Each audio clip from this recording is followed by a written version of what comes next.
Hello, and welcome back to another episode of Criminal Justice Corner. Here at Criminal Justice Corner, we give you the real details surrounding the case, and just in case you find yourself in that same situation, we give you potential actionable advice so that you can potentially get yourself out of it. I am your host, Dr. Jennifer Matthews, and today I have with me a very special guest, Natalie. Natalie, can you please give the listeners a little backstory about yourself? Thank you first to holding space and having me here with your listeners. I don't take this lightly, and I'm really excited to, dive into a deeper conversation that I think is always left away in the justice system. So, my name is Natalie. A lot of people call me NatNat. So, if you're playful, Jennifer, in this conversation, call me NatNat. Uh, the Okay. work the work that I do is emotional healing and nervous system guide.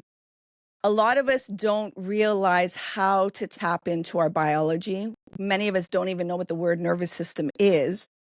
The buzzword is trauma, the buzzword is Yeah. authentic, the buzzword Yep. is resilience. Yet, how do you access these things? And Yes. what are these belief systems that may be blocking you from feeling these emotions that need to be released so that you can be in your authentic self? So, Right. there's authentic emotions you need to feel.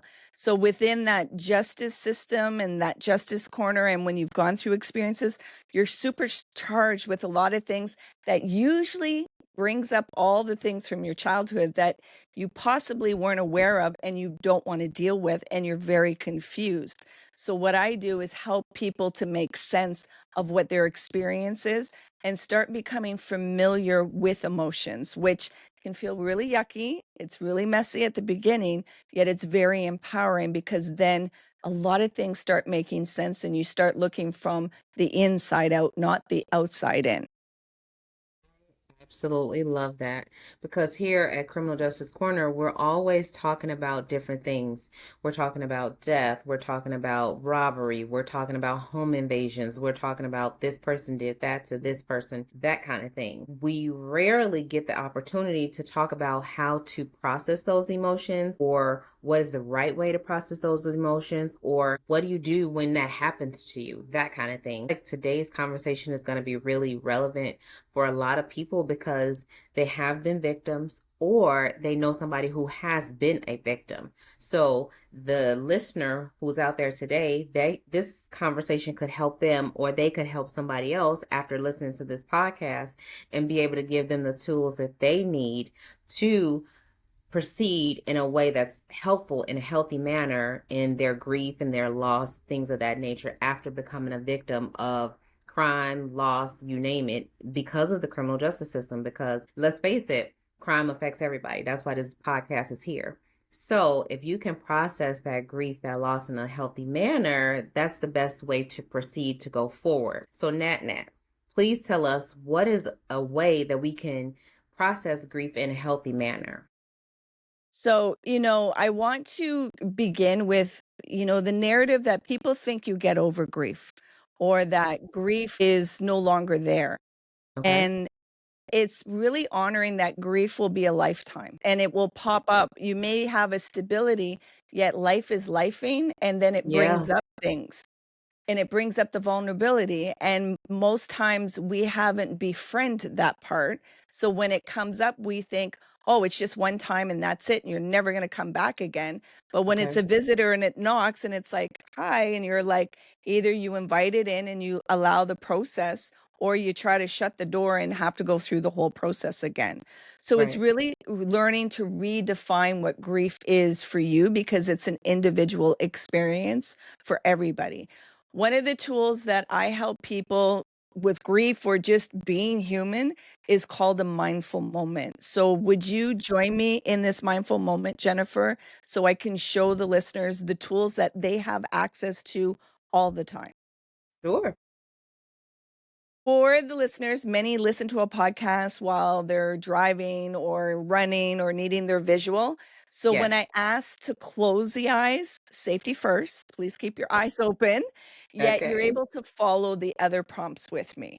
So Okay. Jennifer, I'll ask you to get comfortable in your seating, Okay. and I'm if it's comfortable.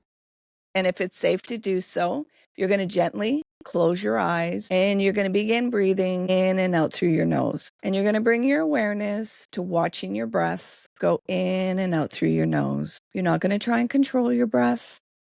You're just going to be aware of its rhythm, allowing it to guide you into your body. Now, there may be some sensations or feelings coming up, and that's okay. Let them come up. You're safe to feel. You're safe to let go. Surrender the need to control, release the need to resist, and just be. Be with your breath.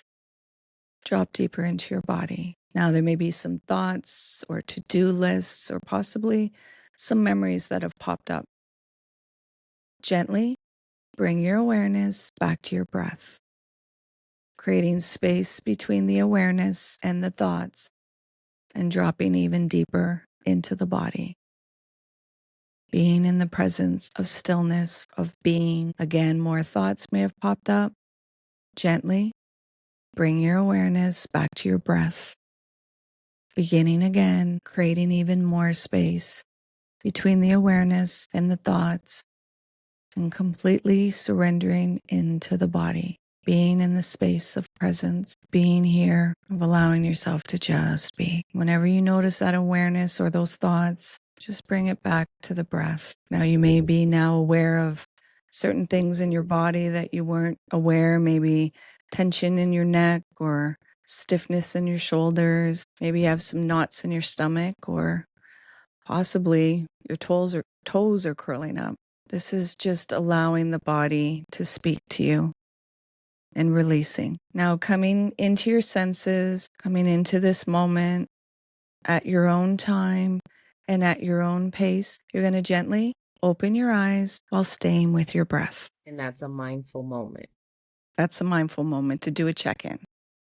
And that was about 2 minutes. I know for some that if this was the first time they've ever done it, feels like a lifetime probably. Yet, if we look at life, and our most valuable currency that we have is time.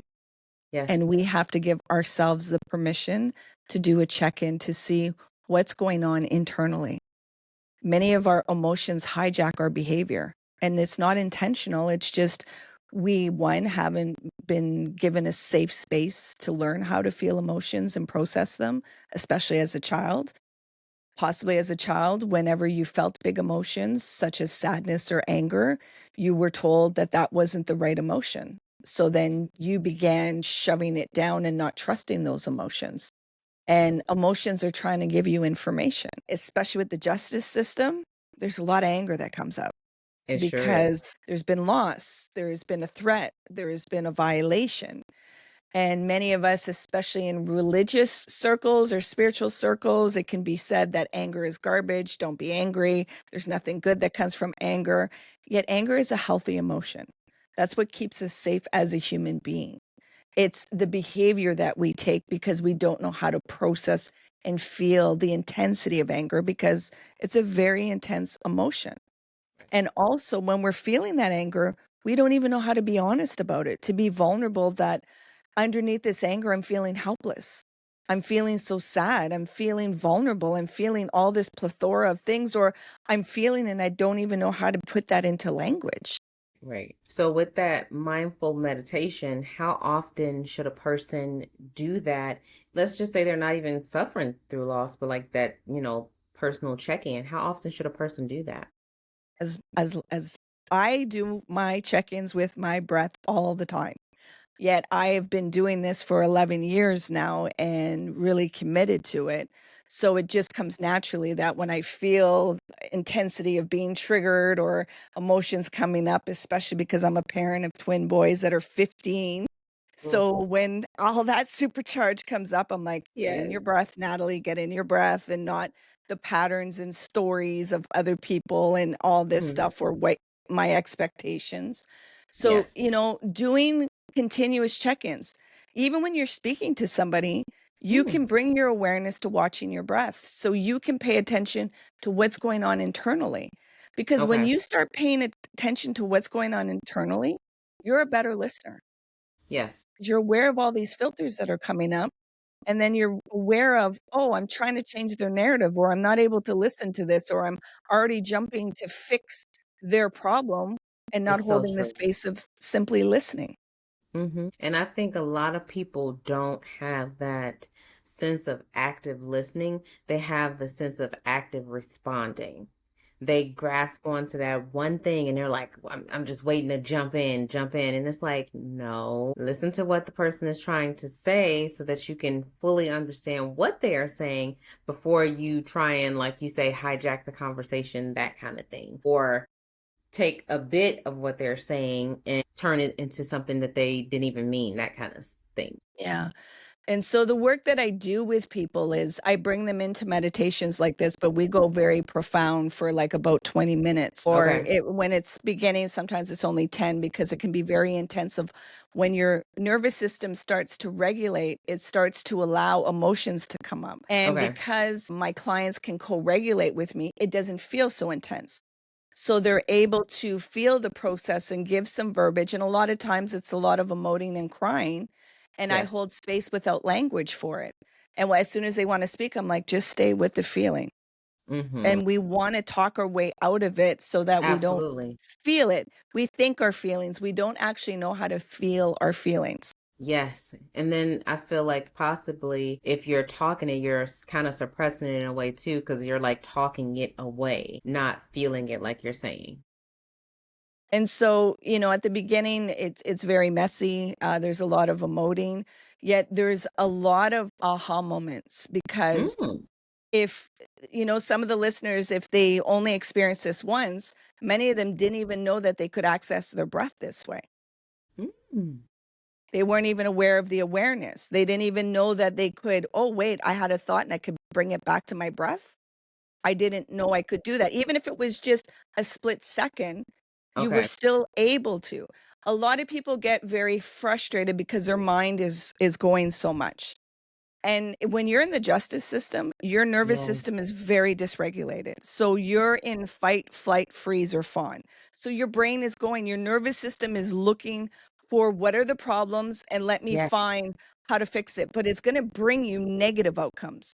It's not Totally. bringing you solutions because Yep. you need to be regulated to allow yourself to be in curiosity and the unknown to be able to have solutions of something that's possible. But when you're in hypervigilant, the nervous system's just taking information it knows and it's in negative bias and it's Mm-hmm. doing Mm-hmm. exactly what it's supposed to do. For any listeners that gets really angry with their inner critic or the negative self-talk, it's recognizing this is a protective system that has been ingrained in a habit of self-preservation in this way. And nobody has ever allowed you a space to feel some emotions and question this inner narrative, to actually engage with your nervous system. So, meditation isn't about calming the mind, it's about also disidentifying with that mind. That thing can keep going, but I don't have to focus on that. I can go Okay. somewhere else in that. Like any parent can understand when their child is nagging and yeah, yeah, yeah, yeah. There's a part Yes. that we can tune that out and recognize they're just having a temper tantrum. I don't have to get involved. Unless it's bringing up stuff for you, then you're going to start yelling and projecting and getting them to shut down because it's too overwhelmed. But many Right. parents can understand that, oh, that's just their stuff and I can it's background noise. Even Mm-hmm. though it might want to draw me in, I know that I don't have to focus or have to pay that part attention. Right. Now, for the people with the negative self-talk, let's say the self-sabotage, what is a good way for them to combat that? Well, I don't use the word combat. I use the Okay. word gentleness and kindness Okay. because when we are going into a fight, we're just going to perpetuate the same thing of having that nervous system fight something. Mm-hmm. So it's being curious of, okay, why am I speaking to myself this way? And Yes. journaling is a great way to do it. And if you're not Hmm. able to journal with pen and paper, voice note things to yourself. Because all of Okay. a sudden, when you start talking to yourself in your voice note and you listen it back, it might be cringy because a lot of people don't like hearing their own voice. I'm one of those people, but go ahead. And then you're able to hear some of the things that make sense in your mind. But when you hear it through your auditory, it's like, That don't make no sense. Why am I thinking or speaking this way? Yes. So it allows some interruption of that pattern, and it Okay. allows you to start having acceptance of the wholeness of you with a W. Mm, So, we critique parts of ourselves, and the reason why, because we feel unsafe being ourselves. yes. And how do I bring this part in, especially if you were a child and when you had temper tantrums, you were sent to your room to deal with it on your own. And Yeah. nobody gave you language of what these big emotions were. So when Right. these emotions come up, you're using negative self talk to shut it right back down. Yes. So it's learning to give language to yourself. For those of my clients that have strong negative self-talk, the one exercise I give them is mirror talk. So I Mm, have them look at themselves in the mirror directly in their eyes. For them, it gets really uncomfortable, especially if somebody has had a lot of a trauma and painful experiences. To really yes. look at yourself, it's like, ooh, I don't know how to be seen. I don't know Right. how to be held in my own presence. Yet Okay. once you start doing that, you look at yourself in the eye in the mirror and then you say out loud to yourself, I love you. And sometimes when they first say it, it's like trying to get out of their mouth. And some of them I have to be like most of my clients, it's all on Zoom because I deal with people all around the world.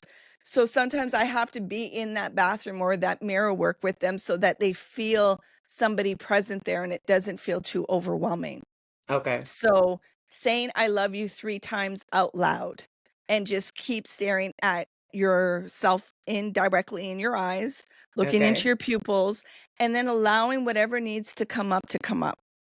And doing that twice a day, first thing in the Mm, morning and the first thing and at night before you go to bed or close to bedtime, so that you start rewiring that you can see yourself, you can validate yourself, and you can begin honoring and accepting yourself with grace and compassion.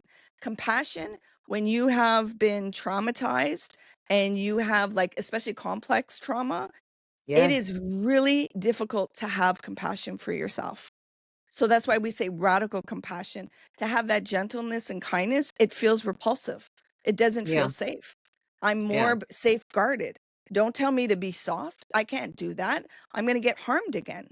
Right. So really understanding to come back into that body and viscerally, like when I did this exercise, for some, it's a threat to come back into the body. It doesn't Mm, feel safe. And so I want to honor people when they're trying to do this work and it's like I'm trying but I'm just stuck and it's like because there's not enough safety. The body doesn't feel safe and you don't feel safe coming back into that body and feeling all of these emotions and the vulnerability. wow.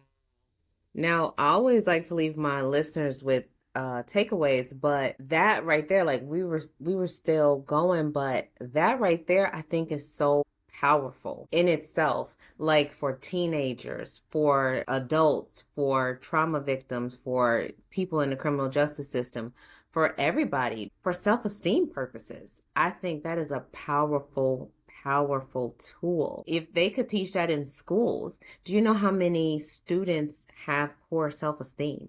And if Mhm. they just did that twice a day, the change that would come over them. I think that is huge. And I think that in itself should be our takeaway today. So walk us through that one more time and tell us how should that look? When should they do it? All that kind of stuff. I need us to like hone that down, please. Yeah. So it's going into the mirror and looking at yourself directly in your eyes. And it will possibly feel uncomfortable at first because you're seeing yourself. You're finally seeing you and going into the depths of who you are. And when you're looking into those eyes, it's saying out loud, I love you with your name at the end. So, for example, I would be looking right in the mirror, looking right into my eyes right now, and I would be saying, I love you, Natalie. I love you, Natalie. I love you, Natalie. And using different expressions, like if I'm irritated and angry, my tone is going to be different, yet I'm still verbally saying it to myself so I can remind myself of what I'm rewiring and where safety is. And that I'm allowed to feel love despite what I'm feeling, despite what mental state I'm in. And when we start doing that in morning, when we start our day, because when you can start your day with intention, an intention Yes. of how you're going to show up, no matter how life is going to life you, things start to shift and change. The Wow. environment might not change, but how you show up in it drastically does. So doing this first thing in the morning, like, Mary J. Blige says, gorgeous, hello, Good gorgeous in morning, the morning. gorgeous. She Yes. speaks about that mirror work. And then right before nighttime, because you've processed so much stuff, that Yeah. are you being intimate with yourself to meet yourself and Yes. tell yourself, I love you, and anything else that like a good job today. And I'm not Mm, leaving you and I'm proud of you and you did this. So giving yourself that language and that validation and that mm. being seen. Many of us are seeking validation in our partners and our children on Yes. the outside because we don't think we have the power to give it to ourselves because we were never taught that. Right. But everything's on the inside. So once And you can that's start huge. doing that, you're going to come in and you're going to start to make sense of all the conflicts and all the different things and how it can be and if. Like there's not, many of us have black and white thinking. It's one or the other. Absolutely. Yep. Where it's you can build a spectrum that there can be many things happening all at once. It's not just one or the other. It's and Now, or. with this mirror work, how long should it be done? With the twice a day, we know it's morning, we know it's in the evening. How long should this go on? If you could do it for your whole lifetime, you could do it for your whole lifetime. Or when you've really understood yourself, then you go off. Yet when you know you're supercharged or something, this is a tool that, oh, wait, let me get back into presence. Let me check in with myself. Do I even really have a temperature of what I'm feeling inside? Or you might know that you're charged and you need that co regulation to remind yourself, go internally. You've given your power out to others by changing narratives or expectations, or anxiety is very contagious and It fear is is. very palpable. Yeah. So when you've been activated, it's being there for yourself to do these check-ins. This is huge. I love this. I love this, and I wish more people knew about it. I'm so glad that we were able to talk about this and that it'll be heard all around the world because the podcast is global. So I'm glad that people will be able to understand how this works and they'll understand what to do and how it will help them in the long run. This is huge. I'm going to start practicing it, and I have a son and he's a teenager, so I'm going to make him do it too. He probably won't like it, but that doesn't matter. I think this is powerful. This is huge. So, Natalie, how can the listeners find you? Because now that you told us that you have clients globally, they're all going to want classes and sessions with you. Where can they find you? So my website's LiftOneSelf.com, LiftOneself.com. They can book a discovery call with me. I also have an emotional sobriety workshop that I really explain that nervous system, bring you into a meditation and start to explain about emotions. And that's like an hour workshop so they can dip their toe to see if it's worth working with me and get some valuable information. I also am writing, I wrote a book. It's in with beta readers, which is called The Gift Wrapped in Sandpaper, Untamed Power. So it's explaining my process because we didn't get into my own story yet.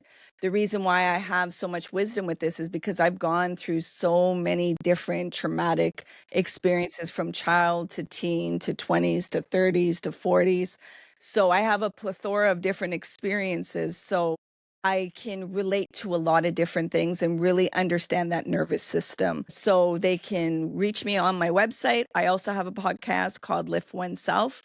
And Jennifer, I'd love Nice. to have you on as a guest. Absolutely. I love it. And Absolutely. yeah, so yeah, they can find me on my website, on the podcast, and just send me a message. If anything resonated with you or there was an aha or you have a question, just send me a message and I'll be glad to answer your question.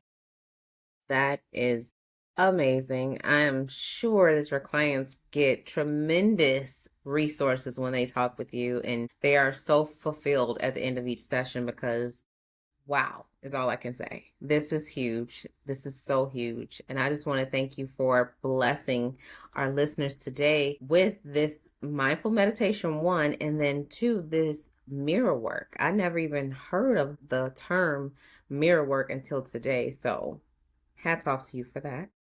Thank you. And then again, I want to thank you for being my very special guest. And for all the listeners, please, please find Lift Oneself podcast so that you can hear more about Natalie and all the lovely things that she's doing. If you have not already done so, please like, subscribe, and share Criminal Justice Corner podcast. And we will see you on the next episode. Thank you.